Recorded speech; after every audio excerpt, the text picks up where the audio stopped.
우리 시편 118편 24절에 있는 말씀입니다. 우리 함께 고백합니다. 오늘은 주의 날입니다. 오늘은 주가 만드신 날입니다. 내가 기뻐하고 즐거워합니다. 아멘. 정말 그렇습니다. 오늘 우리가 말씀을 듣고 있고 또 우리가 예배를 드리고 우리가 찬양을 하든지 우리가 기도를 하든지 우리가 이 복음을 들을 때 여러분들이 이런 결단을 하셔야 됩니다. 어떤 결단인가 하면은 내가 이 예배를 드림으로 또 이 말씀을 내가 들음으로 이 복음을 내가 들음으로 어떤 그 말씀이 또 이 예배가 또 이 복음이 반드시 나를 변화시킨다고 하는 그런 결단을 여러분이 갖고 계셔야 되고 그런 확신을 갖고 예배에 임해야 되고 말씀을 드려야 된다고 제가 말씀을 드리고 싶습니다. 만약에 여러분들이 어떤 진로이든지 취업이든지 또 결혼이든지 사업이든지 다양한 모든 분야의 어떤 것을 여러분이 준비하고 계시다고 한다면은 거기에 대한 우리의 준비가 있어야 되는 것이고 또 그 준비뿐만 아니라 철저하게 여러분의 믿음의 고백이 있어야 된다는 것. 그래서 내가 이 믿음으로 하는 이 말이 반드시 내가 목표하는 것을 이루고야 말 거야 라는 그런 확신 가운데 그런 결단 가운데 여러분이 임해야 된다고 제가 말씀을 드리고 싶습니다. 그래서 그런 것, 또 그런 생각을 내가 가지고 있는 것과 그런 생각 없이 내가 하는 것과는 결과가 차이가 있다는 것을 여러분이 이렇게 여러분 삶 가운데 또 앞으로 살아가는 삶 가운데 분명히 여러분이 그것을 느끼게 될 것입니다. 그렇기 때문에 우리가 드리는 이 예배, 또 이 말씀, 이 복음이 정말 나를 변화시킬 거야. 나를 변화시키는 말씀이야 라고 그런 확신 가운데 여러분이 시작해야 된다는 것을 제가 말씀을 드립니다. 그러기 위해서 우리가 영으로 기도를 하는 것이고 우리가 영으로 기도하는 것 또 우리가 심령으로 말씀 받는 것은 다른 것이 아니라 내 심령을 잘 조종해서 또 내가 방향을 맞추도록 하는 것이죠. 그러기 위해서 우리가 기도하는 것이고 그러기 위해서 우리가 고백을 하고 있는 거라는 거죠. 그렇게 할 때 어떤 환경을 어떤 상황을 변화시키기 위해서 내가 기도를 하거나 말씀을 고백하거나 그렇게 우리가 접근할 수 있는데요. 중요한 것은 우리가 환경을 변화시키는 것이 아니라 먼저는 내 영이 조종되어지는 것입니다. 그걸 여러분이 아셔야 되겠고요. 그래서 여러분 다시 말씀드리지만은 세상의 환경을 나의 세상의 환경을 변화시키는 것 그건 반드시 밖에서가 아니라 여러분 안에서부터 시작되어야 된다고 말씀을 드리겠습니다. 그래서 내 영 안이 변화되지 않는다고 한다면 거울의 법칙이라는 그 책이 있어요. 그래서 제가 이게 거울 올린가 하고 책을 사서 이제 읽어봤는데 거기서도 마찬가지입니다. 자기 아들이 학업에서 왕따를 따돌림을 당하고 또 남편한테도 자기가 그렇게 아내다운 그런 대접을 못 받고 또 친정에서도 역시 친정 아버지로부터 친정 식구들로부터 자기가 제대로 어떤 인정을 못 받는 그런 한 사람이 자기 아들로 인하여서 아들이 좀 따돌림 당하지 않고 학교 친구들한테 잘 함께 지내면 어떨까라는 그런 것 가운데 남편 선배한테 상담을 받게 됐습니다. 그분이 상담사라서 그런데 거기서 역시 마찬가지로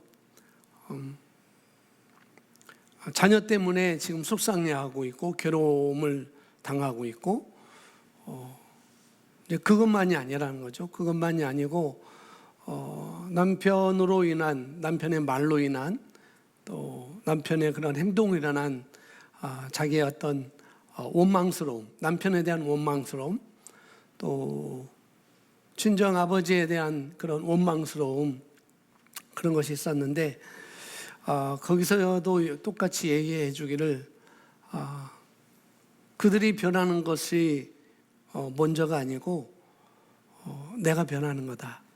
당신이 먼저 그런 원망이 있다고 한다면은 그 원망을 풀어야, 용서가 시작돼야 그것이 내게 바르게 되어지는 것이지. 그래서 거기서 어떻게 말하냐면은 용서할 수 없어도 용서하는 척이라도 해봐라. 그래서 내가 당신의 마음속에서 용서가 안 되지만은, 용서하고자 하는 마음이 없지만은, 그래도 내가 변화를 되려면은, 그 상황을 변화시키려고 한다면은 그런 척이라도 하라는 거죠. 그래서 그 사람이 그런 척을 했어요.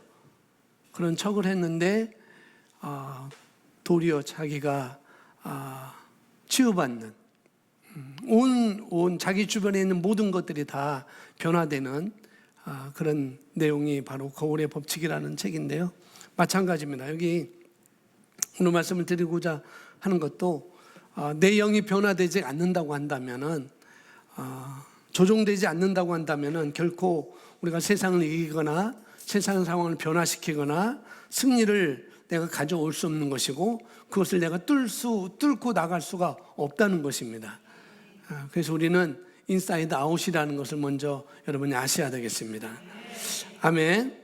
그래서 우리에게는 뭐냐면은 우리 안에 있는 것은 영원한 것이고, 또 내가 보이는 것은 잠깐이라는 것, 일시적이라는 것을 우리가 알아야 되겠고요. 그래서 우리 눈에 보이는 것은 일시적인 것, 그 내 눈에 보이는 일시적인 것을 내가 변화시키고자 한다고 한다면 먼저는 그것이 아니라 저와 여러분의 내면, 심령이 변화돼야 되고 성장해야 되고 또 든든히 서가야만이 그것이 우리에게 가져올 수 있다고 하는 것을 여러분이 기억하시기 바랍니다. 그래서 오늘 성경 본문 말씀 로마서 12장 1절 2절 말씀 가운데 2절 말씀 우리가 잘 알고 있는 말씀인데요. 너희는 이 세대를 본받지 말고 오직 마음을 새롭게 함으로 변화를 받아 하나님이 선하시고 기뻐하시고 온전하신 뜻이 무엇인지 분별하도록 하라라고 말씀을 하고 있습니다. 오직 마음을 새롭게 함으로 변화를 받아 하나님이 선하시고 기뻐하시고 온전하신 뜻이 무엇인지 분별하도록 하라. 다 좋은 것이죠. 하나님이 선하시고 그 다음에 기뻐하시고 온전하신 것, 다 좋은 것입니다. 여기 하나님의 뜻 가운데도 최소한 세 가지로 이렇게 우리에게 말씀을, 오늘 본문 말씀 로마서 12장 2절에서 우리에게 이 얘기를 해주고 있습니다. 하나님이 선하시고 기뻐하시고 온전하신 뜻. 그러니까 하나님이 긍정적으로 받아들일 것들이 있다는 거죠. 그런 것이 있음에도 불구하고 여러 단계가 있는데 하나님의 최고의 뜻 가운데 선하시고 기뻐하시고 온전하신 뜻, 우리가 이 말씀을 들어서 알잖아요. 그래서 우리가 하나님의 최고의 뜻, 최상의 것, 그것이 무엇인지 그걸 발견하고 걸어가라라고 이렇게 말씀을 하고 있는 것이죠. 마음을 새롭게 함으로 변화를 받아서 하나님께서 하나님의 선하신 것도 있고 하나님의 기뻐하시는 것도 있고 하나님의 온전하신 뜻이 있는데 최고 것이 무엇인지 그걸 내가 발견하고 걸어가는 것, 그걸 우리에게 지금 말씀을 하고 있는 것이죠. 하나님의 최고의 뜻, 여러 가지 뜻이 있지만은 그 최고의 뜻, 오늘 제목과 같이 새 언약의 사고방식을 발견하고 그것으로 살아가는 것, 그것이 바로 하나님의 최고의 뜻이 아닐까요? 저는 그렇게 생각합니다. 그런데 새 언약의 사고방식으로 그 하나님의 최고의 뜻 가운데 우리가 걸어갈 수 있는 것은 다른 것이 아니라 하나님의 말씀이라는 거예요. 여기서 말씀할 때 그 말씀이라는 것, 이 말씀이라는 것을 우리가 수요일 날도 말씀을 전했듯이 그 말씀이 또 어떤 말씀인지도 우리가 아셔야 된다고 말씀을 드렸습니다.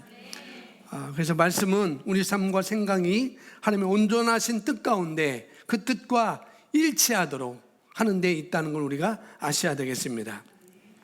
자, 오늘 읽어보겠습니다. 보시면은 자, 우리가 사고하는 과정과 사고방식 사이에는 차이가 있습니다. 사고방식은 무엇입니까? 사고방식은 상황을 해석하고 대응하는 방식을 결정하는 습관적 혹은 정신적 태도입니다. 자, 고린도후서 4장 18절 말씀 우리 함께 있습니다. 시작. 우리가 바라보는 것은 보이는 것들이 아니요 보이지 않는 것들이라. 이는 보이는 것들은 잠깐뿐이지만 보이지 않는 것들은 영원하기 때문이라. 아멘. 저와 여러분이 바라보는 것, 여기 바라보다 단어의 헬라의 의미는 인식한다, 고려하다의 의미가 있습니다. 눈에 보이는 것은 일시적이고 사라지기 위함임을 알아야 합니다. 내가 보는 모든 도전들은 사라지기 위함이며 나의 승리의 기회입니다. 아멘. 저와 여러분이 바라보는 것, 여기 주목하는 것을 다른 말로 인식한다, 또는 말로 의식한다, 고려한다라는 그런 표현을 여기서 쓰고 있습니다. 자, 저와 여러분이 바라본다는 것, 그것을 인식한다는 말로 바꾸어서 생각할 수 있다는 거죠. 내가 인식하는 것은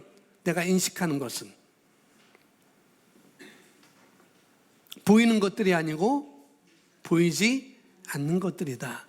그래서 우리가 인식해야 될 것은 뭔가, 우리가 고려해야 될 것, 우리가 의식해야 될 것, 그걸 말하고 있죠. 우리가 바라보는 것은 보이는 것들이 아니다, 그러면서 보이지 않는 것들이다 라고 말하고 있습니다. 내가 바라보는 것은, 내가 바라봐야 될 것은, 또 내가 바라보는 것은 보이는 것들이 아니라 뭐라고요? 보이지 않는 것들이다.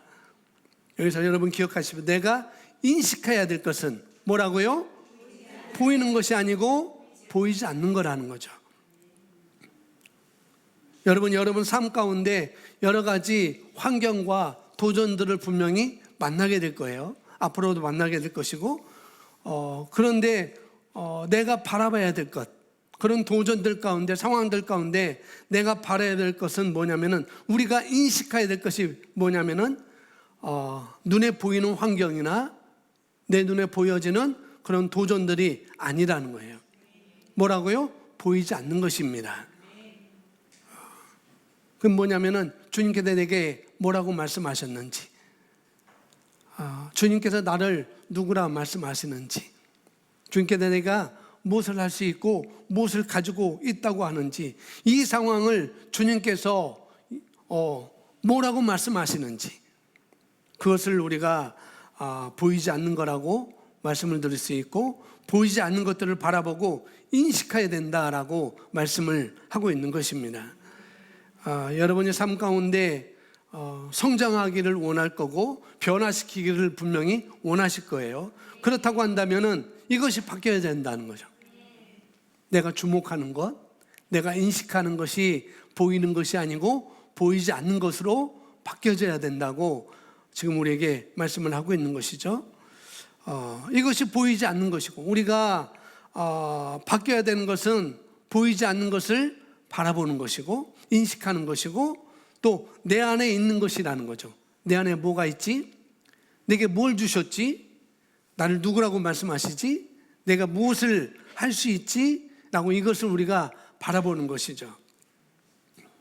여러분, 정말 간절히 눈에 보이는 것, 간절히 눈에 보이는 것을 우리가 바꾸고 싶잖아요.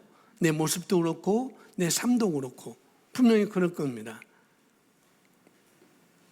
그걸 또 넘어서고 싶을 거예요, 분명히. 그러시다고 한다면은 보이지 않는 것에 집중하고 또 인식하고 바라보는 것이 필요하다는 거예요. 그건 영적인 것입니다. 그건 또 진리인 것이고, 그런데 이유를 말하고 있어요. 이유가 뭐냐면은 계속해서 보시면 18절 하반절의 말씀 보면은 이는 보이는 것들은 뭐라고요? 잠깐이지만 보이는 것들은 잠깐이라는 것. 그냥 보이지 않는 것은 뭐라고요? 예, 보이는 것들은 잠깐이다라고 말하고 있죠. 잠깐이라는 얘기가 무슨 얘기일까요? 예, 지나간다는 거예요. 지나간다는 거. 버스는 지나갔어. 지나간다는 거. 그렇죠? 저와 여러분이 직면하고 있는 그 도전들, 그런 상황들은 어떻게 해요? 지나가요. 어떻게 지나가요? 반드시 지나가요. 그건 머물러 있는 것이 아닙니다. 아멘. 그럼 우리가 그걸 인식하는 것이죠. 그건 끝이 있다는 것이고, 그건 변한다는 것이고, 그건 잠시 있다가 없어지는 것이고, 마치 수없이 쏟아지는 그런 뉴스페이퍼, 그런 것들은 하루 있다가 없어지는 거예요. 이런 것처럼 그것은 영원하지 않는 것이죠. 그러니 거기에 여러분이 직면한 그런 도전들과 상황들에 대해서 여러분이 놀라거나 낙마하거나 두려워하거나 하지 말라고 오늘 말씀을 우리가 하고 있는 것입니다. 그런데도 내가 사라질 것, 그건 영원히 있지 않은 것, 사라질 것, 그것을 눈에 보이는 것을 인식하기 시작하면은 분명히 그것이 나를 삼키게 될 거예요. 나를 삼킨다고 한다는 것보다도 나를 사로잡을 거라는 거죠. 내가 그런 것을 붙잡고 있으면은, 저와 여러분이 그래서 거듭난 그리스도인이라고 한다면은, 새로운 피조물이라고 한다면은 새 언약의 사고방식을 반드시 소유하셔야 되겠습니다. 그것이 여러분에게 승리를 가져다 주는 것이, 내게 승리를 가져다 주는 것이기 때문에 우리가 새로운 새 언약의 사고방식이 우리가 소유를 해야 된다고 말씀을 드리고 있는 거예요. 자, 고린도후서 4장 18절 우리가 있는데, 앞에 우리가를 내가로 넣어서, 뭐로 넣어서? 내가를 넣어서 다시 한번 고백하겠습니다. 시작. 내가 바라보는 것은 보이는 것들이 아니요 보이지 않는 것들이라. 이는 보이는 것들은 잠깐뿐이지만 보이지 않는 것들은 영원하기 때문이라. 아멘. 보이는 것들은 영원하지 않아요. 그러니 보이는 것들로 인해서 여러분 삶 가운데 눈에 보여지는 도전들로 인하여서 걱정하거나 놀라거나 낙마하거나 두려워하지 마십시오. 만약에 여러분 자녀들이 어떻게 여러분 눈에 이상한 게 보여진다고 한다면은 놀라지 마시기 바랍니다. 그것보다도 여러분 자녀에게 집중하는 것도 중요하겠지만은 그것보다도 뭐예요? 내가 보이지 않는 것에 집중하는 것입니다. 거기를 바라보는 것이고 그것을 인식하는 것입니다. 그런데 여러분이 보이지 않는 것들에 대해서 인식을 해야 되잖아요. 근데 인식을 해야 되는데, 그러나 성경을 모른다고 한다면, 말씀을 모른다고 한다면, 복음을 모른다고 한다면은 내가 뭘 바라봐야 될지도 또 모르게 되는 것이에요. 그러니까 말씀을 공부하시기 바랍니다. 혹시 여러분들 중에 우리 리더분들은 잘하고 계세요? 그런데 리더분들이 아니라 꼭 리더이기 때문에 아니라 정말 여러분들은 얼마나 말씀을 여러분이 녹취하고 계세요? 얼마나 녹취하고 계세요? 나는 말씀을 녹취하고 있습니다 라고 한번 손 들어보세요. 한 분뿐이 없나요? 두 분. 그러면 어떻게 여러분들이 여러분 자녀에 대해서 내가 말씀을 모르는데, 내가 복음을 모르는데 어떻게 여러분 자녀에 대해서 조정해주고 교정해주고 올바르게 걸으라고 이렇게 말할 수가 있을까요? 물론 말할 수는 있을 거예요, 분명히.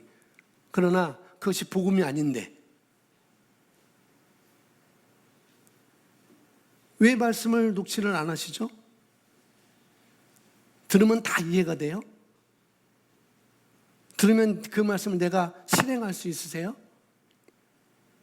셀 모임에서 나누기 위해서 여러분이 이 말씀을 들으시나요? 그렇다고 한다면 내가 발전할 수 없고 내가 변화될 수도 없는 거예요.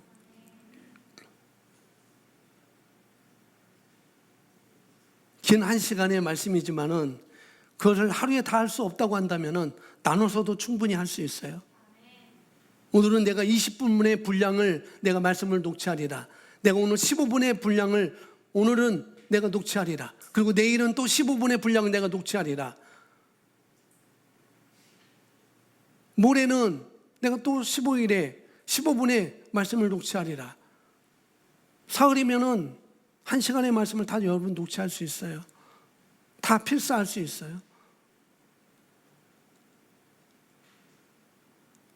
뭔가 말씀을 들으면 다 되겠지. 내 자녀도 변화되고 내 남편도 다 변화되겠지. 천부당 만부당한 말씀입니다. 그럴 리가 없어요.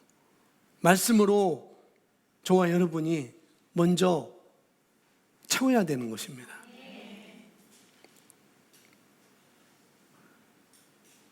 뭐 30배, 60배, 100배의 결실 그냥 되는 게 아니라고 그랬잖아요. 그게 그냥 되는 게 아니에요. 철저하게 100배의 결실은 내가 말씀을 듣고 받아들이고 인내로 결실하는 것입니다. 오늘 목사님이 올해 30배, 60배, 100배의 결실을 하라고 해서 나는 기대된다. 기대하셔도 돼요. 그러나 말씀이 없다고 한다면은, 말씀을 여러분 10년 가운데 심지 않는다고 한다면은 그런 결실은 바라볼 수가 없는 거예요. 기대해도 기대가 안 돼요. 기대해도 기대가 안 됩니다.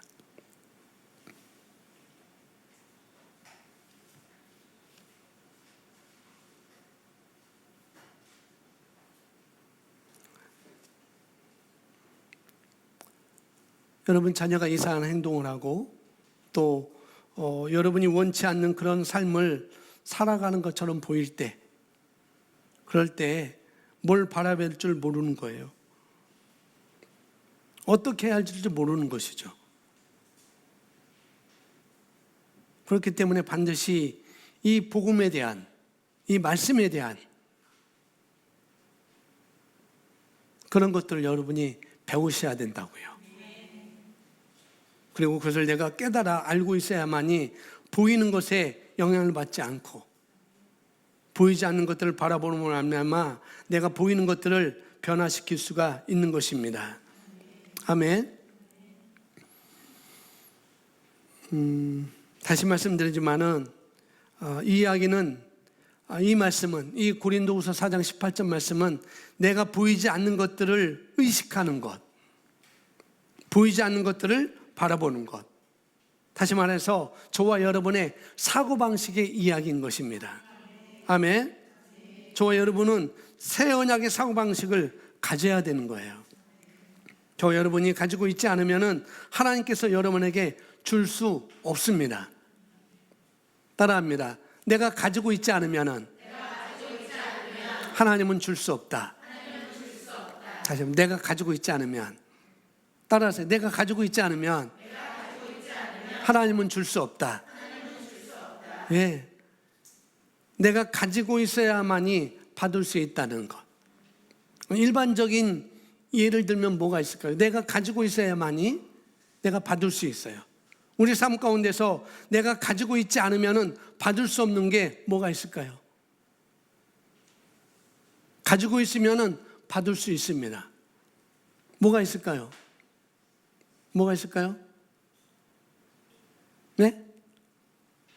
내가 가지고 있으면 받을 수 있는 거. 그게 뭘까요? 그냥 일반적으로. 아무 생각이 없으세요? 제가 너무 강하게 나갔나요? 조금 전에? 그냥 생각하세요, 쉽게. 내가 가지고 있으면 받을 수 있는 거. 뭐가 있을까요? 네? 축복? 그냥 일반적으로 축복은 너무 추상적이잖아요. 네? 마음? 어떤 마음을 가지고 있어야 돼요? 근데 그것도 내가 가지고 있어야 돼요. 뭘? 일반적으로 그냥 일반적. 선한 말. 근데 그것도 그냥 일반적으로 쉽게 생각하세요. 차? 상품권? 상속권? 더 쉽게 말씀드리면은 내가 가지고 있어야 받을 수 있다는 것. 뭐 여러분께서 각자 예금 통장이 있을 거 아니에요? 예금 통장이 있을 거예요. 거기에 100만 원이 들어 있으면은 100만 원 내가 받을 수 있을까요? 없을까요? 있어요. 내가 받을 수 있어요. 왜? 내가 가지고 있는 거기 때문에. 뭐 축복도 좋고 마음도 좋고 뭐 차도 그렇고 다 좋아요. 그런데 쉽게 생각하면은 내가 100만 원이라는, 내가 1000만 원이라는, 내가 500만 원이라는 그 돈을 내가 통장에 갖고 있어요. 내가 가지고 있기 때문에 받을 수 있다는 거예요. 그러나 내가 통장에 500만 원도 없어요. 그런데 은행 가서 500만 내 거 주세요 라고 해서 내가 받을 수 있나요? 그러면은 청호연찬한테 불러서 이 사람 끌고 나가는 거예요. 그렇다고요. 그렇습니다. 가지고 있지 않으면 받을 수가 없어요. 그러나 가지고 있으면 받을 수 있는 것이죠.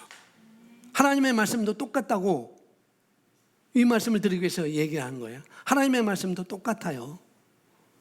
내가 가지고 있고 그걸 내가 바라보고 인식하고 있을 때 그것을 내가 내 것으로 취할 수가 있는 것입니다. 아멘. 그러니 말씀을 배우는 일에 물러서지 마시기 바랍니다. 나는 몰랐어요. 모르면 어떻게 된다고요? 망한다고요.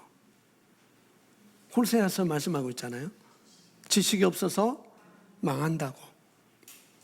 나는 몰랐다고 라고 하는 말이 나오면 안 되는 것이죠. 반드시 갖고 계셔야 됩니다.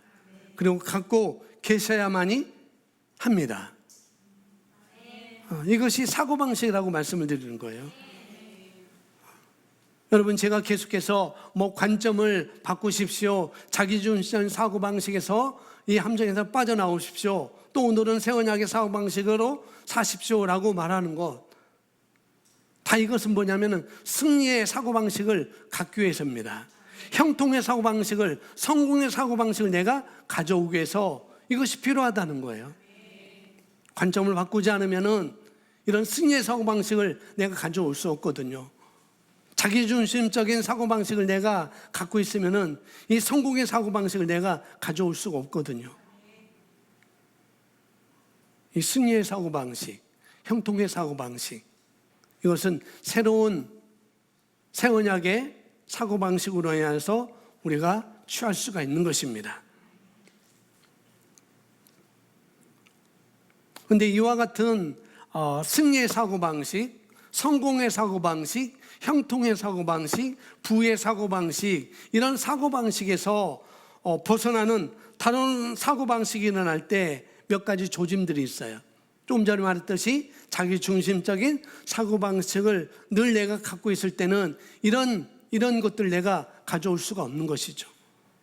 첫 번째는 자기중심적인 사고방식이 있습니다. 두 번째는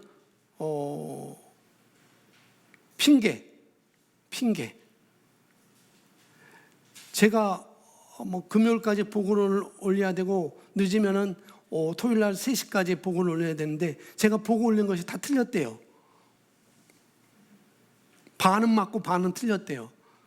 미션 내용이 이것이 아니었는데 엉뚱한 거 올렸다고 이렇게 코치 선생님한테 카톡이 온 거예요. 제가 몰랐다고 충분히 할 수 있어요. 왜? 제가 공지를 봤는데 공지에 그런 게 하나도 없었거든요. 그럼 제가 몰랐다고 얘기할 수 있어요. 근데 제가 보야 될 공지는 그 공지가 아니고 초보 카톡방의 공지를 봐야 되는 거예요. 저는 그 초보 카톡방의 공지는 저를 무시해버리고 전체 이 지금 독서 코칭하는 그 반을 공지 내용만 본 거죠. 제가 충분히 몰랐다고 이것만 봤으니까 몰랐습니다라고 말해도 되는데 핑계를 대도 될 수 있는데 핑계는 안 되는 거죠. 제가 이해를 못했습니다. 그래서 제가 미션 내용이 뭔지 저에게 다시 한번 알려주세요. 그럼 제가 그걸 다시 한번 정리해서 보완해서 오늘 올리겠습니다. 주일날 올리겠습니다라고 보냈습니다.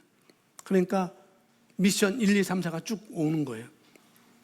제가 보도 못한 그런 미션. 물론 이유는 있을 거예요. 우리가 다 이유는 있을 거예요. 여기 집사님하고 여기 집사님들은 왜 그 자리에 앉아 계시는 거예요?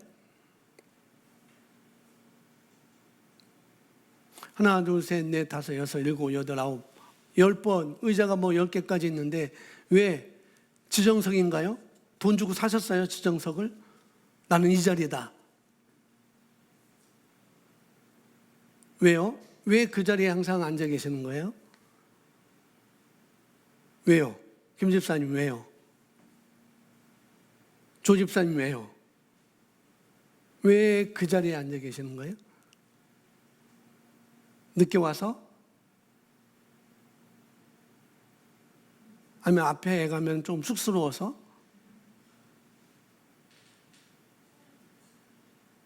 왜요? 아니,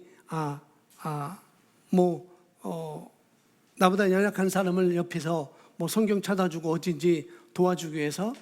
물론 그것도 좋습니다. 물론 그것도 좋아요. 근데 인식이 여기가 100%, 90%, 80%, 70%, 60%, 50%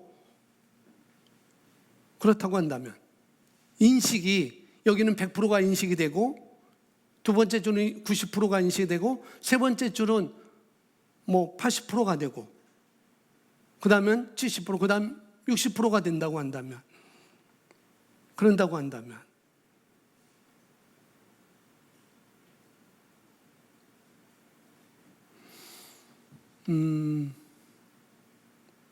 60%는 학점으로 따지면 D학점입니다. D학점은 국가 장학금도 못 받아요. D학점은. 내가 인식이 60% 된다?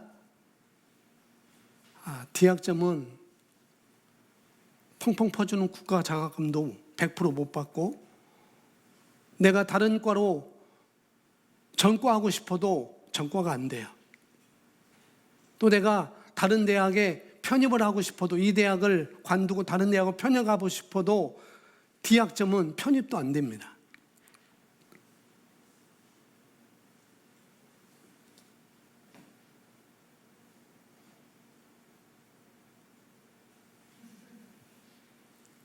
아이돌 가수 누구 좋아해? 클로이. 아이돌 가수 누구 좋아해? 없어? 없대, 세상에. 노라는? 없어? 조이는? 없어? 너네들 왜 그러니?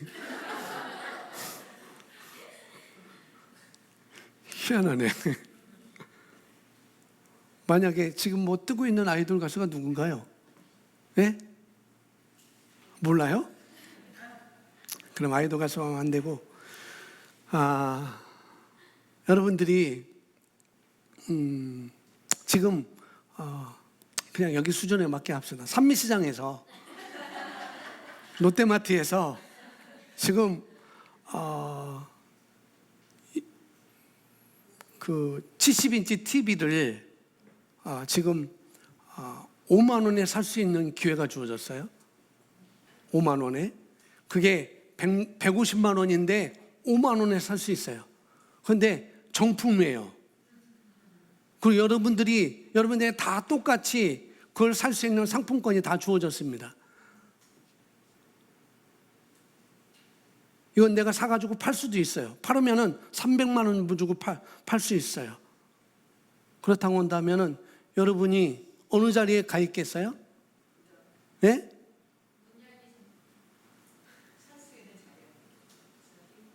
자격은 다 주어졌다니까요, 자격은. 그러면 여러분이 어느 자리에 갈 게 있느냐는 거죠. 맨 꼬레비에? 네, 맨 앞에. 그것도 언제? 그 전날. 왜? 그날 아침에 가면 먼저 줄 서 있을 테니까. 한정 10개. 내가 길을 쓰고 그것을 사기 위해서 5만 원이면 땡이니까 그렇게 가잖아요.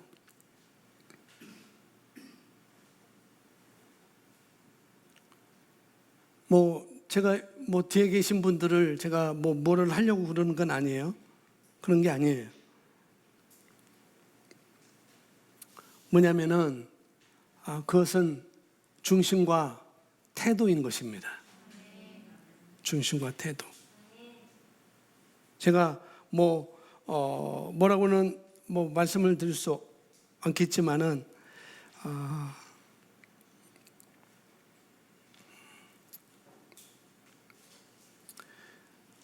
제가 굳이 설명하지 않아도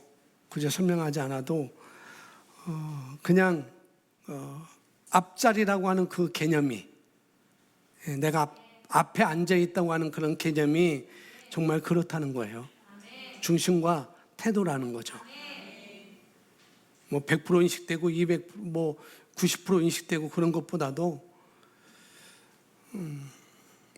지금 제가 뒤에 계신 분들 두 분의 이름이 아니고 성을 붙여가지고 말했지만은 절대 그분들이 잘못했다고 얘기하는 건 아니에요.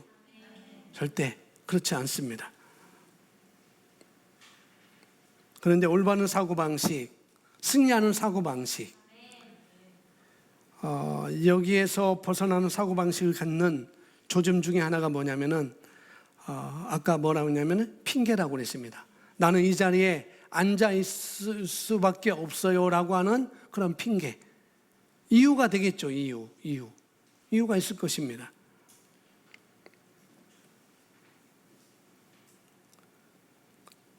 나름대로의 이유가 될 수 있고 나름대로의 핑계가 될 수가 있다는 거죠. 그러니 진리를 들었을 때 여러분이 핑계를 대지 마시라고요. 아멘. 그러면 성장합니다. 핑계를 안 대면 성장해요. 분명히. 올바른 사고방식을 가질 수 있는 것이죠. 저와 여러분이 저는 계속 여러분이 도전할 것입니다. 계속. 지금 자리 얘기를 하고 있지만 그렇습니다. 자, 그러면 여기 네 번째 줄에 눈에 보이는 것은, 우리 같이 고백했습니다. 눈에 보이는 것 시작. 눈에 보이는 것은 일시적이고 사라지기 위함임을 알아야 합니다. 내가 보는 모든 도전들은 사라지기 위함이며 나의 승리의 기회입니다. 아멘. 깊이 새기십시오. 뭐라고요? 깊이 새기라고요. 눈에 보이는 것은 일시적인 것이고 반드시 사라집니다. 이건 진리예요. 눈에 보이는 것은 없어지고 일시적인 것입니다. 그리고 내가 보는 모든 도전들은, 내가 직면하는 모든 도전들은 뭘 하기 위함이라고요? 사라지기 위함입니다. 목사님, 어떻게 내 앞에 놓여있는 이것이 이 커다란 이 문제가, 이 질병이라는 문제, 이 재정이라는 이 문제, 우리 자녀에 대한 그런 문제가 어떻게 그렇게 쉽게 사라질 수 있다고, 일시적인 거라고 말씀을 그렇게 드릴 수 있어요? 라고 생각할 수도 있을 거예요. 지금 저는 이것 때문에 심히 고통받고 있는데, 너무 어려운데, 너무나 마음이 무거운데 어떻게 그렇게 말씀을 하고 계세요라고 말씀을 하고 있다고 한다면 다시 말씀드리지만 그건 진리입니다. 우리가 아까 고린도후서 4장 18절 말씀, 우리가 바라보는 것은 보이는 것이 아니라 보이지 않는 것이어야만 되는 것이고, 왜냐하면 보이는 것은 반드시 뭐 한다고 그랬어요? 사라지기 때문입니다. 변하기 때문이에요. 그래서 우리가 보이지 않는 것을 우리가 인식해야지, 그래야만이 그 문제를 우리가 해결할 수 있다는 얘기를 드리는 것입니다. 이것이 사고방식이에요. 이것이 사고방식. 뭐 부자 아빠, 가난한 아빠, 그런 얘기를 들었잖아요. 책도 보신 분들이 있을 것입니다. 자, 부자 아빠와 가난한 아빠, 거기서 부자와 아빠와 가난한 아빠의 차이가 뭔가요? 외모인가요? 사고방식이죠. 외모 문제도 아닙니다. 뭐 집이 좋은데 넓은데 뭐 돈이 많이 있고 뭐 차를 못 타고 있고, 그게 전혀 문제가 아니에요. 어떤 문제예요? 예, 사고방식의 문제예요. 사고방식.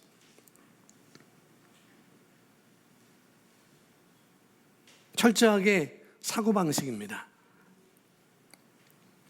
부자 아빠 나 엄마가 가지고 있는 그런 사고방식을 가지고 있는 그 부모 밑에서 자라난 자녀들은요, 예, 부자 아빠가 가지고 있는 그런 성공하는, 승리하는, 그런 부유한, 그런 또 주는, 투자하는 그런 사고방식을 분명히 갖게 될 거예요. 그리고 그 자녀도 그렇게 양육될 것입니다. 반드시. 목사님, 꼭 자녀가 그렇게 될까요? 네, 그렇습니다. 반드시 그래요. 아빠가 엄마가 어떤 사고방식을 가지고 있느냐, 거기에 따라서 자녀가 그렇게 양육된다고요. 반드시 그렇습니다. 왜냐하면 아버지가 성공하는 부자 사고방식, 그런 사고방식을 가지고 있으면 자녀가 그 사고방식에서 벗어난다고 한다면 결코 그 아버지는, 그 아빠는 가만히 있지 않을 거거든요. 분명히 그렇습니다. 그렇기 때문에 가난한 사고방식을 가지고 있는 아빠나 부모님 밑에서 자라난 그런 자녀들은 그것을 대물림을 받을 수 있는 그런 것이 가능성이 많이 있죠. 분명히. 왜요? 자녀가 잘못된 그런 사고방식을 가지고 행동을 하거나 그런 말을 할 때, 그것을 교정해 줄 수 있어요, 없어요? 없어요. 없습니다. 왜? 본인이 보기에도 괜찮거든요. 그래서 바꿔줄 수 없어요. 내가 보기에 괜찮거든. 얘가 행동하는 것이 그렇게 심하게 그렇게 보이지 않거든. 본인이 보기에 어떻다고요? 괜찮다고요. 그러니까 조정해 주지 못하는 거죠. 내가 보니 괜찮아. 조정해 줄 필요가 없어. 그러니 그런 것이죠. 제가 목사로서 사고방식을 가지고 있잖아요. 그러니 제가 제 아내나 제 자녀들이 어떤 것을 할 때 용납할 수 없는 그런 것을 하고 있다고 한다면은 저는 그냥 놔두지 않습니다. 그걸 바꿔주는 것이죠. 성년이 됐어도.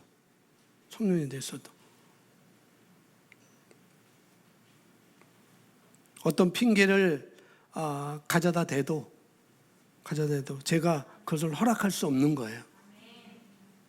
그게 제가 목사로서 가지고 있는 사고방식이고, 또 그것은 올바른 것이고, 그건 또 진리인 것이기 때문에 저는 그런 것입니다.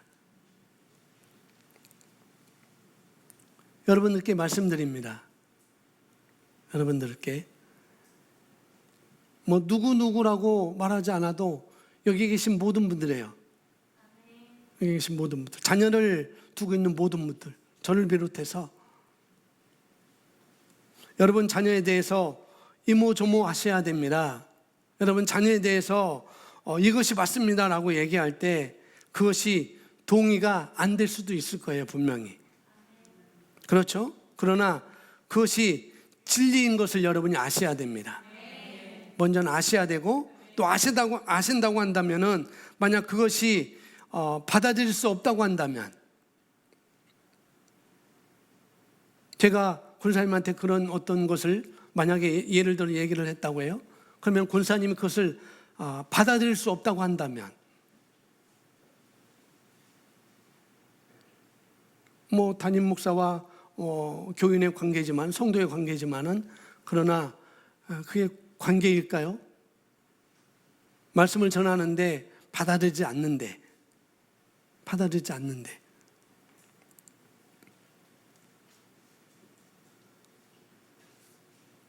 그래서 그걸 받아들이지 않으면은 교회 나와도 아무런 관계가 아닌 거예요, 사실은. 아무런 관계가 아닙니다. 교회에 나오겠다고 해서 제가 담임 목사가 되지는 않아요. 분명히.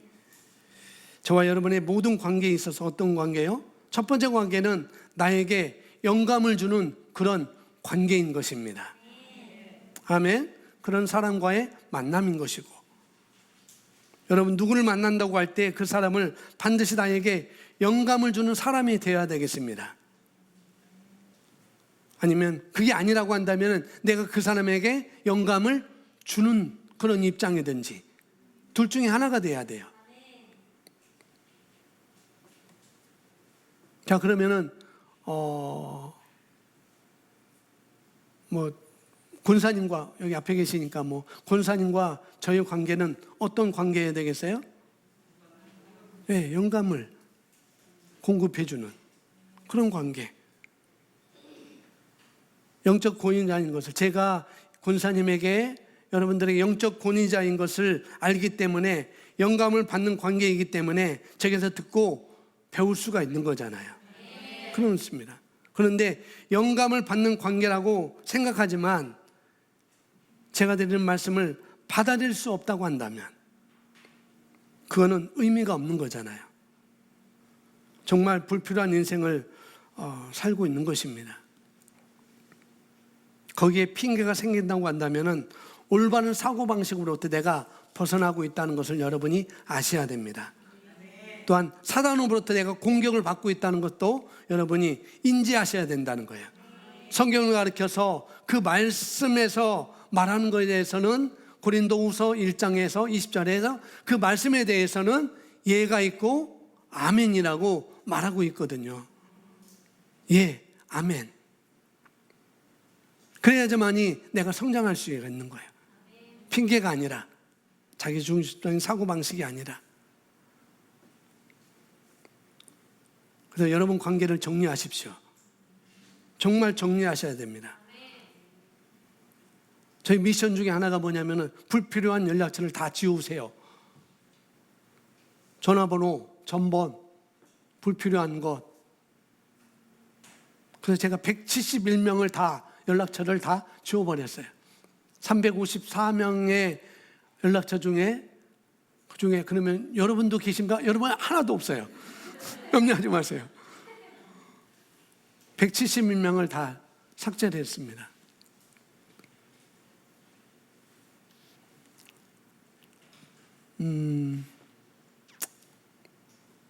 물론 여러분 가운데 인맥이 중요하다고 생각하시는 분들도 있을 거예요. 물론 그렇습니다. 그러나 그렇지 않네요. 인맥도 인맥 나눔이지 않겠어요? 그죠?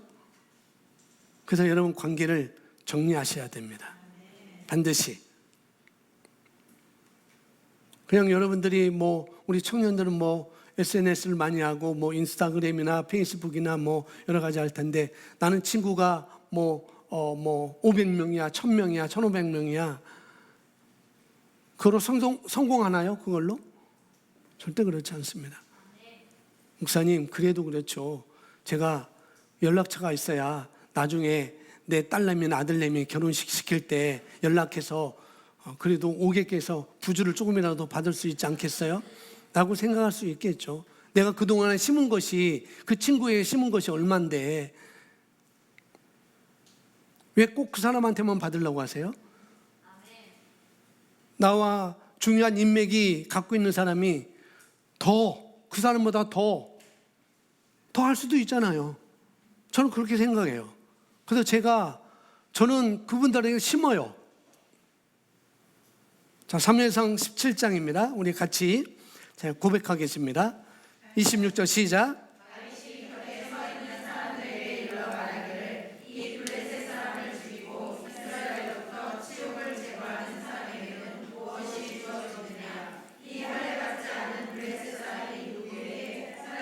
하나님의 군대를 모욕하겠느냐. 아멘.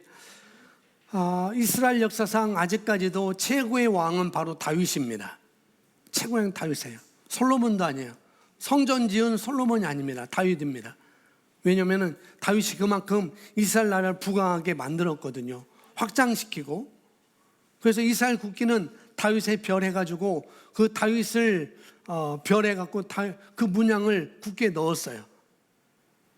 역사상 최고의 존경받는 최고의 왕이었습니다. 다윗이. 근데 다윗이 왕이 되기 전에 골리앗이라고 하는 그런 눈에 보이는 커다란 환경을 만나게 되죠. 그때 다윗이 골리앗에게 승리를 쟁취해 왔습니다. 승리를 가져왔어요. 그렇죠? 여기 26절 앞구절 17장에 보면은 11절에 보면은 이렇게 말합니다. 사울 왕과 온 이스라엘이 두려워 떨었더라. 그리고 24절에도 그들이 떨었다고, 두려워했다고 말씀하고 있어요. 왜요? 왜 두려워했어요? 누구 때문에? 보이는 것 때문에. 누가 보였어요? 골리앗 장군, 거인, 장사. 칼도 보니까 보통 칼도 아니에요. 그리고 전쟁에 능한 사람이었어요. 근데 전쟁에 능한 사람은 아닌 것 같아요. 왜 40일 동안 소리만 빽빽 질렀으니까. 전쟁에 능한 사람 같으면 나와가지고 첫날부터 슉슉 해갖고 다니지. 전쟁에 능한 사람은 아닌 것 같고 그냥 목소리 하나로 장대 가지고 자기 큰 거 가지고 위압을 주는 그런 인물이었던 것 같아요. 제가 보기에는. 그런데 온 이스라엘이 이 그 골리앗을 보고 어떻게 해요? 두려워 떨었어요. 딱 망했습니다. 성경에 보니까 도망갔다고도 이렇게 말합니다. 싸워야 되는데 도망갔다고 이렇게. 그런데 온 이스라엘이 골리앗을 보고 골리앗의 소리를 듣고 두려워하고 도망가는 그때 다윗이 그 자리에 왔죠. 다윗이 왔습니다. 와서 뭐라고 하는가? 이 할례 받지 않는 블레셋 사람이 누구에게 살아계신 하나님의 군대를 모독하느냐, 모욕하느냐, 그 말을 합니다. 지금 다윗의 눈에는 이 거인이 보이지 않는 걸까요? 보이겠죠, 분명히. 보입니다. 그리고 그 골리앗의 소리를 분명히 듣기도 했고 또 골리앗을 보기도 했어요. 그러나 거기에 주목하지 않았습니다. 이 할례 받지 않는 이 블레셋 사람이 어찌 살아계신 하나님의 군대를, 살아계신 하나님, 뭐 하신 하나님? 살아계신 하나님. 거인도 보여지고 소리도 들려지고 그럼에도 불구하고 다윗이 주목하는 것은 살아계신 하나님을 인식했던 것입니다. 자기를 인식했던 것. 나중에 나오지만 시편 23편에서 고백하는 것처럼 너는 이방인이고 너는 블레셋 사람이고 너는 할례 받지 않은 하나님의 백성이 아니고 너는 하나님의 도움을 보호를 받지 않는 사람이야. 그러나 나는 하나님의 백성이고 하나님의 군대야. 하나님의 자녀야. 하나님의 보호하셔야만 있어. 그것을 다윗은 인식했던 것이죠. 그런 사고방식이 있었던 것입니다. 어떤 도전이 있어도, 큰 도전이 있어도. 하나님께서 나와 함께 하시면, 하나님이 나를 위하시면 누가 나를 대적하리요? 라고 말씀하는 것처럼 그와 같은 인식을 가지고 있는 것이죠. 자, 보십시오. 자, 어떤 도전이든 겁에 질리지 마십시오. 상황과 환경의 도전들을 고려하지 마십시오. 모든 상황과 환경의 도전들은 무엇을 위한 기회라고요? 예, 승리를 위한 기회입니다. 어떤 도전이든지 간에 겁에 질리지 않기로 내가 결단하는 것입니다. 어떤 상황이든지 간에 나는 두려워하지 않을 거야, 그렇게 결단하는 거예요. 어떤 도전이든, 만약에 여러분 몸에 어떤 질병의 증상이 나타날 때, 또 재정적인 어떤 것이 여러분에게 나타날 때 어떻게 해요? 여러분이 겁에 질리면은 그 질병이, 그 일이, 그 직면한 것이, 그 상황이 어떻게 해요? 여러분 삶 가운데 자리 잡게 될 거예요. 분명히 그렇습니다. 다윗은 골리앗을 만날 때 겁이 질리지 않았어요. 절대. 그렇죠? 겁을 먹지 않았습니다. 그게 정상인 거예요. 그게 정상인, 그게 일반적인 것입니다. 그것이 정상적인 사고방식인 것이죠. 하나님은 하나님의 자녀를, 하나님의 백성은, 하나님의 자녀는 겁먹지 않습니다. 겁먹을 게 없어요. 그런데 겁이 나요. 그런데 질병의 얘기를 딱 들었을 때, 어떤 문제의 얘기를 딱 들었을 때, 어떤 환경을 딱 봤을 때 겁이 납니다. 그건 뭐냐면은, 왜 겁이 나냐면은 내가 잘못된 사고방식을 잡고 있기 때문에 그래요. 내가 잘못된 사고방식으로 훈련되어 있기 때문에, 그런 것을 내가 교육받고 그런 것을 내가 학습되었기 때문에 그게 두려움이 오는 것이죠. 아마도 때로는 우리 부모님이 그걸 그렇게 생각했기 때문에 그렇게 지도를 받았을 것이고, 이 세상의 어떤 뉴스나 시스템을 통해서 우리가 그렇게 또 우리에게 왔을 수도 있습니다. 그러나 저번 말씀에서 우리는 이 세상에 살지만은 이 세상에 속한 자가 아니라는 거예요. 이 세상 시스템에 있지만은 시스템의 희생양이 우리는 될 수가 없습니다. 아멘. 왜요?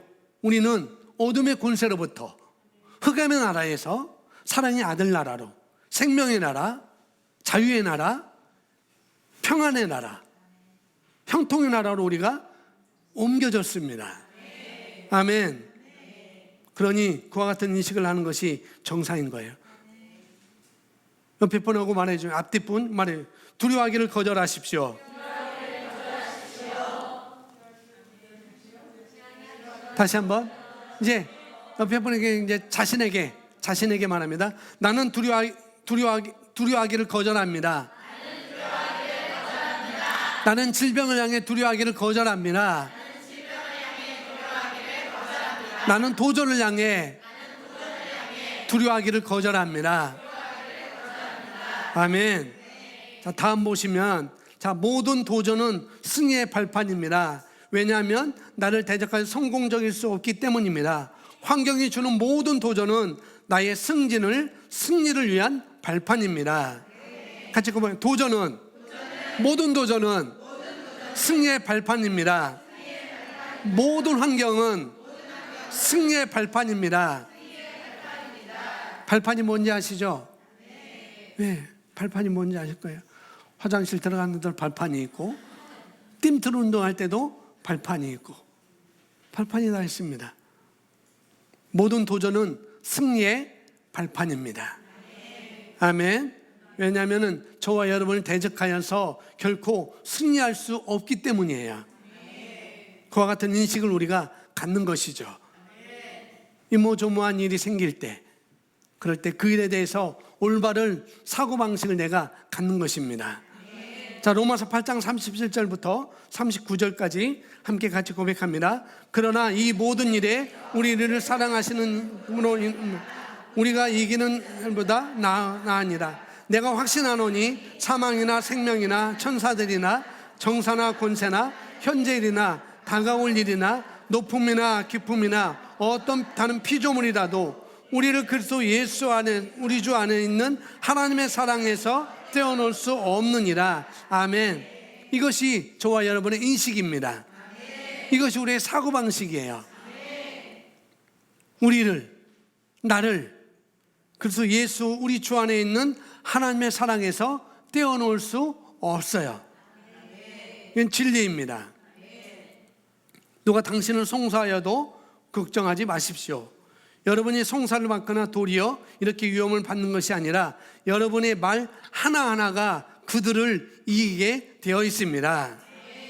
이렇게 접근하는 것입니다. 자, 이사야서 54장 17절 같이 고백합니다. 너를 치려고 제재된 모든 연장이 쓸모가 없을 것이라. 일어나 너를 대적하여 송사하는 모든 여는 내게 정죄를 당하리니 이는 여호와의 종들의 기업이요 이는 그들이 내게서 얻은 공인이라. 여호와의 말씀이니라. 아멘. 그것이 사물이든지 사람이든지 간에 우리를 당할 수가 없습니다. 우리는 하나님의 기업입니다. 우리는 하나님의 상속자인 거예요.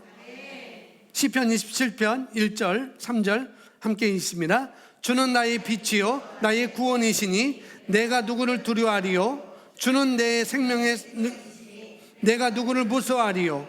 악한 자들 곧 내 원수들과 대적자들이 내 살을 먹으려고 내게 왔다가 걸려 넘어졌도다. 군대가 나를 대항하여 진칠지라도 내 마음은 두려워하지 아니하며 전쟁이 나를 대항하여 일어날지라도 나는 담대하리라. 아멘.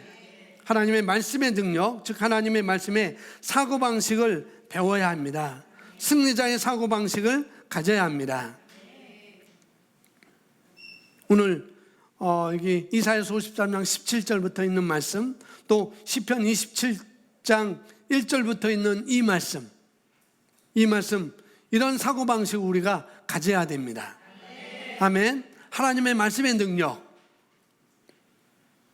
우리가 말씀의 능력이라고 하는 것은 그것은 하나님의 말씀의 사고방식이에요. 하나님의 말씀의 능력 할 때 그것은 내가 하나님의 말씀의 사고방식, 그걸 말하고 있는 것입니다. 솔로몬의 지혜 이렇게 말하잖아요. 그 솔로몬의 지혜는 다른 것이 아니라 하나님의 말씀에 대한 사고방식이었던 거예요. 내가 듣고자 하는 마음을 나에게 주세요. 나는 하나님의 말씀을 듣겠습니다. 그것이 사고방식이었던 거죠. 그걸 가르쳐서 우리가 뭐라고 말하면은 통찰력이라고도 말하고 있습니다. 통찰력. 하나님의 말씀의 사고방식인 것이죠. 승리의 사고방식, 성공의 사고방식, 내가 누구인지를 아는 것이고 내가 무엇을 가지고 있고 할 수 있는지를 아는 것입니다. 다윗이 했던 것처럼 어렵지 않습니다. 자, 그리고 다윗이 골리앗을 이길 수 있었던 것은 다윗의 뭐 때문이었다고요? 예, 사고방식. 돌을 잘 던져서가 아니에요. 그렇죠? 물론 잘 던져야죠. 잘 던져야 되겠지만은 그것이 핵심이 아니라는 거예요. 사고방식. 시편 23편 1절 6절 우리가 잘 아는 말씀인데요. 함께 읽습니다. 주는 나의 목자시니 내가 부족한 것이 없으리로다. 그가 나를 푸른 초장에 누이시며 잔잔한 물가로 나를 인도하시는도다. 그가 내 혼을 소생시키시고 그 이름을 위하여 의의 길로 정녕 내가 죽음의 그림자의 골짜기를 다닐지라도 악을 두려워하지 아니리니 이는 주께서 나와 함께 계시며 주의 막대기와 주의 지팡이가 나를 주께서 내 원수들의 면전에서 내 앞에 식탁을 마련하시나이다. 주께서 내 머리에 기름을 부으시니 내 잔이 넘치나이다. 진실로 선하심과 자비하심이 내 생애의 모든 날 동안 나를 따르니 내가 주에서 내 영원히 거하리로다. 아멘. 다윗은 늘 이와 같은 사고방식, 눈에 보이는 것이 아닌 눈에 보이지 않는 것, 영원한 것, 그건 하나님이셨고 그건 또 하나님의 말씀이었죠. 그 진리. 이것을 사고하고 이것을 인식하고 고백하기를 다윗은 마다하지 않았습니다. 시편 여기 23편 이것이 다윗이 인식한, 그 당시 다윗이 인식한 그런 사고방식입니다. 여러분, 눈에 보이는 것은 중요하지 않습니다. 아멘. 보이지 않는 것, 그분의 말씀, 내가 누구라고 말씀하는지, 내가 무엇을 할 수 있다고 하는지, 내가 무엇을 가지고 있다고 하는지, 그 말씀, 내 안에 심겨진 그 말씀, 그걸 늘 우리가 인식하는 것입니다. 아멘. 다윗은 사울왕이 자기를 쫓아다닐 때, 죽이려고 쫓아다닐 때, 그 사울왕을 피해서 쫓아다니는 사울왕을 피해 쫓겨다닐 때 다윗은 몇 번이나 사울왕을 죽일 수 있는 기회가 많이 있었습니다. 그런데 그를 죽이지 않고 옷자락만 살짝 잘라버렸어요. 왜? 나는 이 왕에 대해서 무죄하다는 것을 입증하기 위해서, 그 왕한테 입증하기 위해서 옷자락만 잘랐습니다. 그리고 그 후에 옷자락을 자른 후에 바로 다윗은 마음이 찔렸다고 그랬어요. 왜? 옷자락 자른 그것 가지고도 마음이 찔렸어요. 내가 왕의 옷자락을 이렇게 잘랐구나. 혹시 내가 다른 마음이 있었지 않은가? 그런 마음에 다윗은 있었다고 뒤에서 말하고 있습니다. 왜 그랬을까? 왜 다윗은 옷자락만 자르고 또 옷자락 자른 것도 또 마음에 찔려가지고 또 그렇게 고백을 했을까요? 왜요? 보이는 것 때문이 아니고 보이지 않는 하나님을 늘 인식했기 때문에 거기에 있었어요. 그런 사고방식. 사울왕을 나의 왕으로 세우셨다고 한다면 아직까지는 나는 그의 신하일 뿐이야. 내가 왕으로서 기름 부음 받았지만은 아직은 이 왕이 살아있으니 나의 영적 권위니까, 나의 권위니까 내가 그럴 수 없는 거지 라고 다윗은 인식했던 것입니다. 그래서 다윗이 성공할 수밖에 없었던 사고방식은 거기에 있었던 것입니다. 늘 보이지 않는 하나님을 인식했던 것이죠. 하나님의 말씀을 내가 인식하는 거예요. 새 언약의 사고방식을 내가 가지고 인식하는 것입니다. 아멘. 다윗은 여호와는 나의 목자시니, 하나님은 나의 목자시여, 그러니 내가 부족함이 없어. 내가 사망의 음침한 골짜기, 골리앗 같은 그런 도전을 내가 만났을지라도, 그런 상황을 내가 직면했을지라도 나는 두려워하지 않아. 왜요? 주님께서 나와 함께 하시기 때문이야. 도전이 있지만 보이지 않는, 내 눈에 지금 보이지 않는 하나님을 인식하는 것입니다. 우리로 하면은 말씀을 인식하는 거예요. 아멘. 여러분, 이 말씀을 들으시면서 깊이 새기시 바랍니다. 이것이 내 것이다. 내가 이렇게 살리라. 이렇게 고백하시기 바랍니다. 다음 보시면, 주께서 내 머리에 기름으로 부으시니라고 하는 말은 머리는 그리스도요, 몸은 저와 여러분인 것이죠. 그러므로 예수 그리스도의 머리에 부어진 기름이 그 머리를 따라 흘러서 나에게 흘러오는 것 같이 하나님의 임재가 그리스도의 머리에 임했습니다. 그리고 그 기름 부으심이, 그 임재가 또한 똑같은 임재가 우리와 같이 우리에게 임한다고 하는 것입니다. 따라하시기 바랍니다. 하나님의 임재가 나와 함께 합니다. 나는 하나님의 임재를 운반하는 자입니다. 나는 주님과 하나입니다. 네. 그렇다고 해서 여러분이 나는 예수야 라고 말하면 안 되는 거예요. 주님과 나는 하나라고 하지만은 우리는 예수님이 아닙니다. 요한복음 15장에 나는 참 포도나무요 너희는 가지다라고 말씀하잖아요. 그 가지가 나는 기둥이야라고 말하지 않잖아요. 그렇게 인식하지 않잖아요. 그러나 가지, 연결되어 있는 것, 붙어 있는 것, 그러면 고군분투하지 않는 것이죠. 붙어 있으면은 저절로 열매가 내게 맺혀지는 거예요. 주님과 하나라는 사실, 그런 인식 가운데가 사는 것이죠. 그러니까 같은 기름 부음 안에 우리가 있는 거예요. 예수님과 같은 기름 부음이 내게도 있는 것이고 그 능력이 내게도 있는 것이고 그런 인식 가운데 우리가 사는 것이죠. 그런 인식으로도 우리가 충분합니다. 그런 의식으로, 그런 인식으로 우리가 따라서 행동하면 되겠습니다.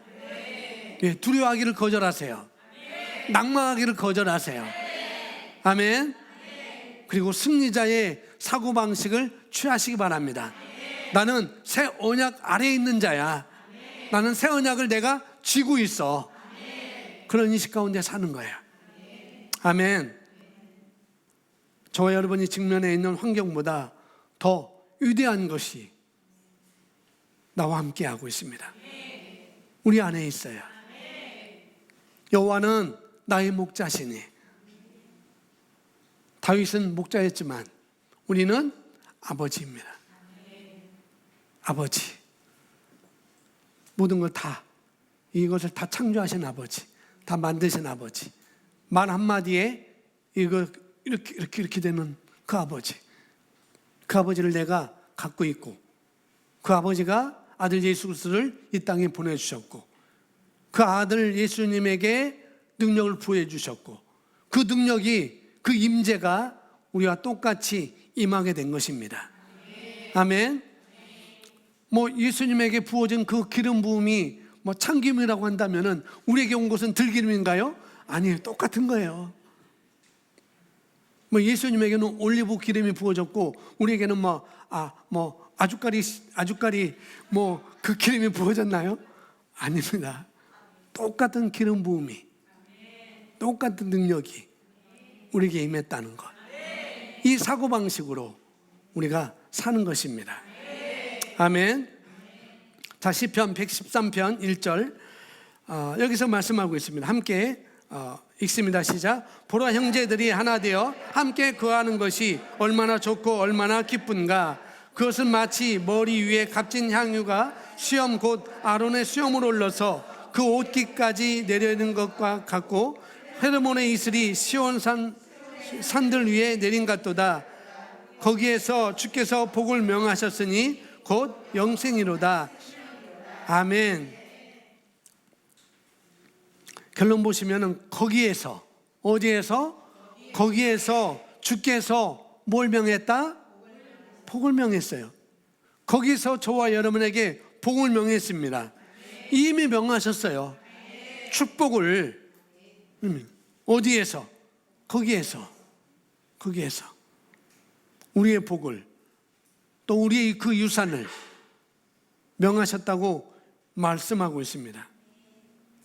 거기가 어디예요?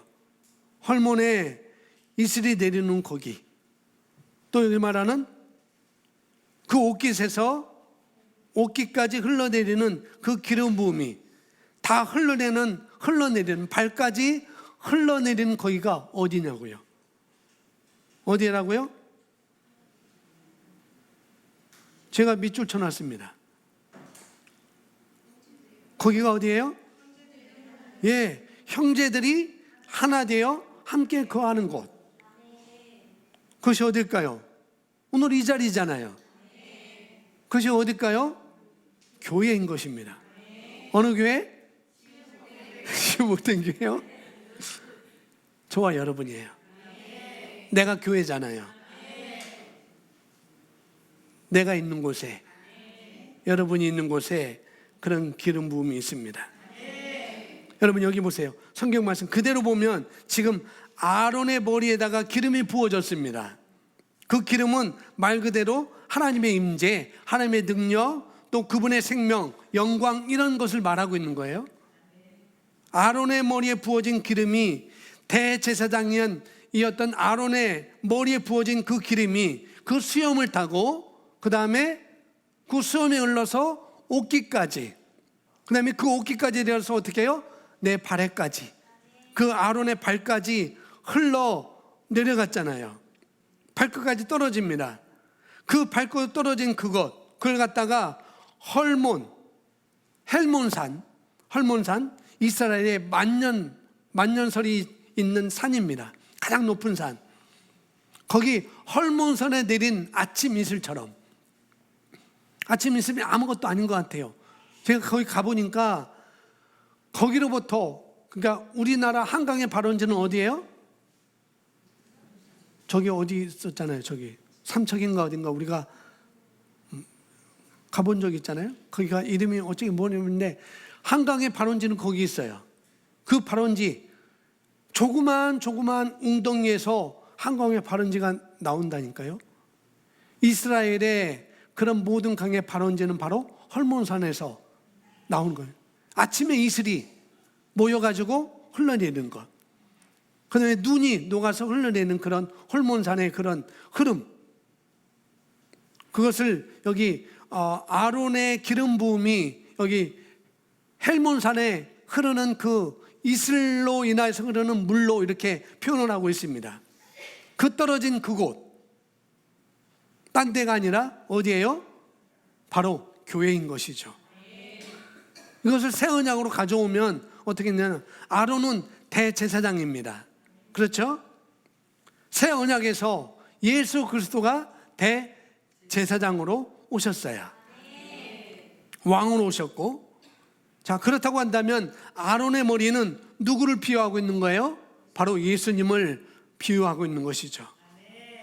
성경은 가르쳐서 말하기를 예수 그리스도는 교회의 머리시다라고 말씀하고 있습니다. 그 머리에 몸은 누구라고 그랬어요? 우리라고 그랬어요. 우리 교회입니다. 그래서 시편 133편에 형제가 연합하여 동거하고 있는 이 모습, 그리고 우리는 그 교회에, 그 몸에 우리는 지체인 것이죠. 그러니 하나님께서 예수님에게 주신 은혜와 또 그런 능력과 그런 기름 부음과 그런 임재와 생명은 누구 거예요? 저와 여러분 것입니다. 예수님을 받으셨던 그 하나님의 생명, 그 조의 생명은 바로 저와 여러분에게도 똑같이 주어진 거예요. 우리는 하나님 생명을 가졌습니다. 조의 생명을 가졌어요. 다른 생명이 아니라. 아멘. 그러니 나라고 하는 이 교회라고 하는 형제들이 하나 되어서 지금 모여있는 이곳, 여기서 열매가 맺게 되어 있습니다. 마치 나는 포도나무요 너희는 가지라 할 때 가지에서 열매가 맺혀지는 것처럼 저와 여러분을 통해서 열매가 맺혀지는 것입니다. 그 능력이 하나님의 말씀의 능력인 것이죠. 그 말씀을 내가 얼마만큼 사고하고 있는가, 내가 그 말씀을 얼마만큼 인식하고 있는가, 그것이 능력인 것입니다. 말씀을 내가 얼마나 인식하고 있는가, 말씀과 내가 얼마나 하나가 되고 있는가, 얼마나 내가 많이 누구인지를 인식하고 있는가, 그것이 중요하다고요. 그걸 말하고 있습니다. 그것이 저와 여러분이 가져야 될 새 언약의 사고방식인 거예요. 마지막 두 줄 같이 우리 선포하겠습니다. 아론에게 시작. 아론에게 부어진 기름 부음은 나의 것입니다. 이 기름 부음이 모든 불만한 상황을 가능케 합니다. 그러므로 모든 도전은 나의 간증을 위한 기회입니다. 나는 가는 곳마다 사랑과 능력을 나타냅니다. 아멘. 다시 한번 읽겠습니다. 시작. 아론에게 부어진 기름 부음은 나의 것입니다. 이 기름 부음이 모든 불가능한 상황을 가능케 합니다. 그러므로 모든 도전은 나의 간증을 위한 기회입니다. 나는 가는 곳마다 사랑과 능력을 나타냅니다. 아멘.